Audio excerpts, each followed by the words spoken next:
Donc une fois connecté à WordPress, vous allez vous retrouver sur ce qu'on appelle votre tableau de bord. La première chose qu'on va voir, c'est ajouter une nouvelle page sur WordPress. Donc pour ça, vous allez dans Pages, toutes les pages, vous retrouvez toutes les pages créées et vous cliquez sur Ajouter. Une fois ajouté, après un petit temps de chargement, il va vous créer votre nouvelle page. Vous allez partir d'une page vide. Nous, on va mettre un titre exemple de page. OK ?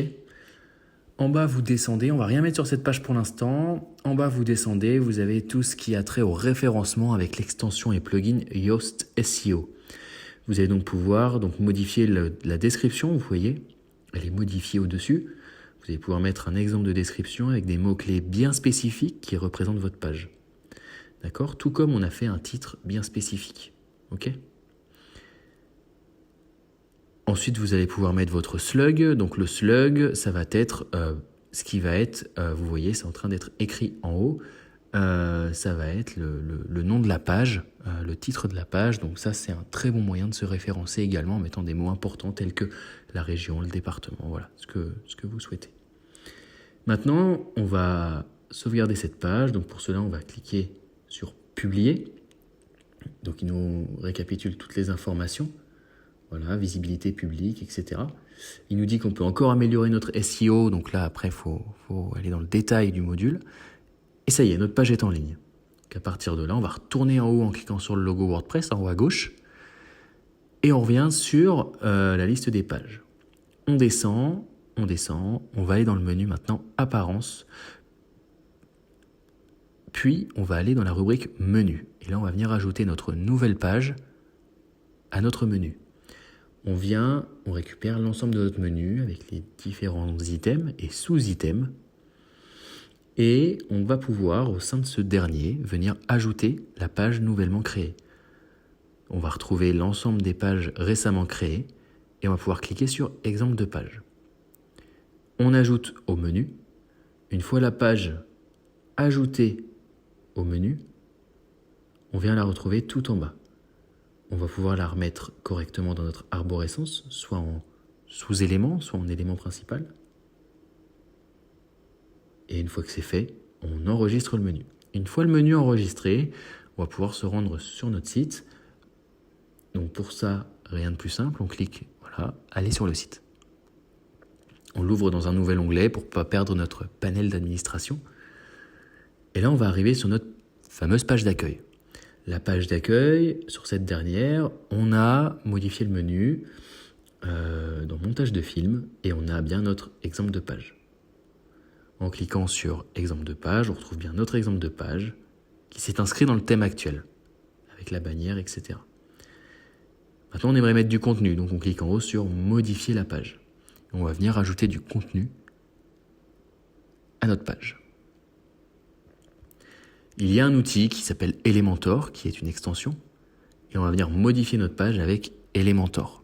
Donc Elementor, c'est un plugin WordPress gratuit et payant. Nous, on l'a en version gratuite, donc on n'a pas toutes les fonctionnalités, mais on en a suffisamment pour faire quelque chose sur notre site internet. On va pouvoir glisser-déposer ce qu'on appelle des widgets, donc un titre par exemple. On va pouvoir écrire et taper notre titre. Exemple de titre. Et puis on va pouvoir après créer une autre partie avec ce qu'on appelle des colonnes, comment vous voulez que cela soit représenté. Une colonne, 2 colonnes, 3 colonnes, etc. Si je prends 3 colonnes, on voit bien que j'ai mes 3 colonnes et que dans chacune d'elles, je vais pouvoir ajouter des éléments différents. Par exemple, je vais mettre une image, glisser-déposer. Je clique, je maintiens le clic, je dépose. Je vais pouvoir également ajouter une vidéo. Voilà. Et je vais pouvoir également ajouter un autre widget à la fin. On va pouvoir aller parmi toute la liste, on va se trouver quelque chose. Voilà, donc la liste est conséquente. Après, il y a des payants parce que le module n'est pas acheté. Nous, on va se prendre un texte. On va juste prendre un texte. Ok, glisser, déposer, on dépose. Donc à partir de là, je vais pouvoir commencer à personnaliser chacun des éléments. Je clique sur l'image, eh bien j'accède à ses propriétés, à ses options. Et je vais pouvoir du coup choisir une image parmi celles que j'ai déjà chargées ou téléverser, donc télécharger. Voilà, téléverser ou télécharger une nouvelle image. Okay ? Nous, on en prend une qu'on a déjà chargée. Voilà, on clique dessus. on la positionne. La vidéo, c'est pareil, je vais pouvoir, avec un lien, intégrer une vidéo YouTube. Donc le lien, je le récupère dans la barre d'adresse. Une vidéo Vimeo, Dailymotion ou auto-hébergé, c'est là où c'est intéressant. Et puis là, on va pouvoir choisir une vidéo, comme tout à l'heure, depuis la médiathèque ou depuis un fichier qui se trouve sur notre ordinateur. Et puis pour notre texte, maintenant, on va pouvoir le modifier directement sur le site, comme si on y était. Ou bien, on va pouvoir le modifier directement dans le bloc à gauche, dans l'éditeur, sur la gauche. Et on va pouvoir comme ça le mettre en forme, en gras, on va pouvoir lui donner un style particulier, etc., etc. Donc de manière générale, c'est comme ça que vous allez pouvoir mettre des widgets. Mais il y a d'autres options que je souhaite vous montrer. Donc là, par exemple, pour notre titre, moi j'ai mis en place du coup des titres spéciaux pour que le site ait quand même une cohérence. Donc j'ai créé dans la partie typographie des titres principaux et des titres secondaires. Donc le titre principal reprend partout la même taille. Après, il va falloir ajuster la couleur en fonction du thème du site. On peut également choisir la couleur avec par exemple une pipette. Ou pas forcément. Donc là, on peut cliquer pour choisir notre couleur. Le tout est de toujours avoir la même. Et pourquoi pas la taper tout en bas. Tout en bas, il y a une zone de texte en dessous au niveau du choix de la couleur, où vous pouvez taper votre couleur. Là, ça, c'est la partie mouvement. Donc, fade in, c'est comment votre titre va apparaître. OK ? Alors oui, tout à l'heure, j'ai cliqué sur la pipette. Donc, vous voyez, la pipette, elle permet de choisir une couleur qui est déjà présente sur notre site. Voilà, de copier le code couleur pour pouvoir le remettre après dans la palette de couleurs qu'on a vue juste avant. Ensuite, les images, je peux également mettre des animations. Moi, j'ai mis l'animation Fade in Up sur les images et Fade in sur tous les titres. C'est quelque chose à respecter pour avoir une homogénéité sur le site. Après, libre à vous de faire ce que vous souhaitez. Mais globalement, sur le site, c'est ce qui a été fait, c'est le choix qui a été fait chez nous. Donc, je vais réouvrir maintenant mon site pour voir un petit peu ce que ça donne. Donc, je réouvre le site. Je vais dans mon menu et je vais sur exemple de page. Exemple de page, qu'est-ce que je vois ? Je vois qu'il y a une animation sur mon titre, il y a une animation sur mon image, c'est parfait.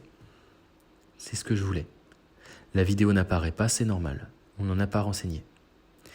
Voilà, et maintenant j'ai en haut, j'ai modifié avec Elementor directement, chose que je n'avais pas avant, donc c'est parfait. Si je veux modifier, compléter cette page, je vais pouvoir le faire directement. Voilà, donc là je suis de retour sur ma page et je vais pouvoir ajouter un nouveau widget. Donc moi je vais mettre un titre. Vous allez comprendre, on va essayer de faire un lien qui va rediriger sur ce titre-là exclusivement. D'accord ? Donc vous allez voir l'intérêt d'avoir ce qu'on appelle un lien sur le titre, plus communément une encre. Donc dans Avancer, pour faire ce qu'on appelle une encre, on va aller dans Edit CSS et on va mettre un nom qui va être évocateur. Donc moi je vais mettre titre lien, mais vous pouvez mettre ce que vous voulez.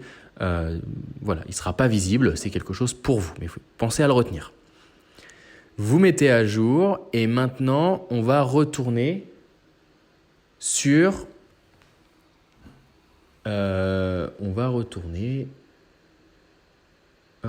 sur notre site.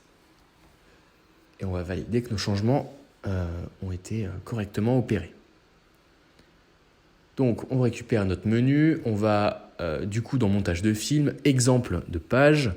Et dans exemple de page, cette fois-ci, là, ce qui est intéressant, c'est de copier l'adresse. Donc, l'URL, vous ne le voyez pas à l'écran, mais tout en haut, dans votre barre d'adresse de votre navigateur, voilà, vous copiez votre URL, d'accord ? Et l'URL finale, finalement, on va venir la coller dans le menu. Vous allez voir. Donc, on copie. Une fois que c'est copié, on va dans la partie menu et on va dans lien personnalisé. Et là, on va coller notre adresse complètement. OK ? Et à la fin de l'adresse, le plus important, c'est de rajouter le dièse titre lien, ce qu'on a créé juste avant. D'accord ? Donc, on fait un nouvel élément lien personnalisé. Et tout à l'heure, on a créé du coup dans notre page, dans la partie ID CSS, titre lien. OK ? Donc là, titre lien, on est bon. Et si je retourne dans Edit CSS, on a bien titre lien. Vous voyez, avancer, Edit CSS, on retrouve bien notre titre lien. OK? Donc là, après, vous allez pouvoir mettre un texte. Donc ça, c'est le titre. Donc là, vous mettez ce que vous voulez. C'est ce qui sera affiché sur votre site. Et vous ajoutez au menu. C'est parti. Vous descendez tout en bas. Tout en bas, vous retrouvez votre titre lien. On va le glisser juste en dessous. Ce que je vous propose, c'est d'enregistrer le menu. Et on va regarder ce que ça donne.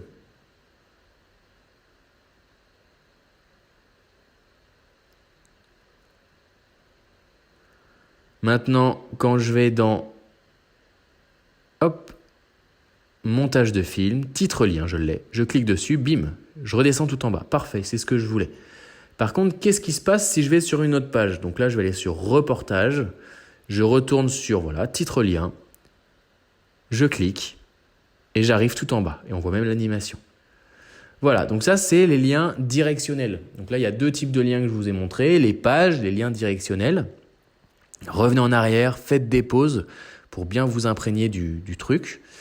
Maintenant, on va supprimer ces éléments-là. Donc, rien de plus simple. Vous cliquez sur l'élément et vous cliquez sur retirer. Pareil, exemple de page. Hop, vous cliquez sur retirer. Et ensuite, vous enregistrez le menu et on a terminé notre affaire. Voilà. Le menu est enregistré. Et on a terminé notre tutoriel. Donc j'espère que ça vous a plu. Ça s'adresse vraiment à un public débutant sur WordPress. Voilà. Donc écoutez, si vous avez des questions, vous pouvez me contacter. Puis écoutez, je me tiens à votre disposition pour retravailler ces sujets avec vous. Je vous souhaite une bonne journée et puis à très bientôt.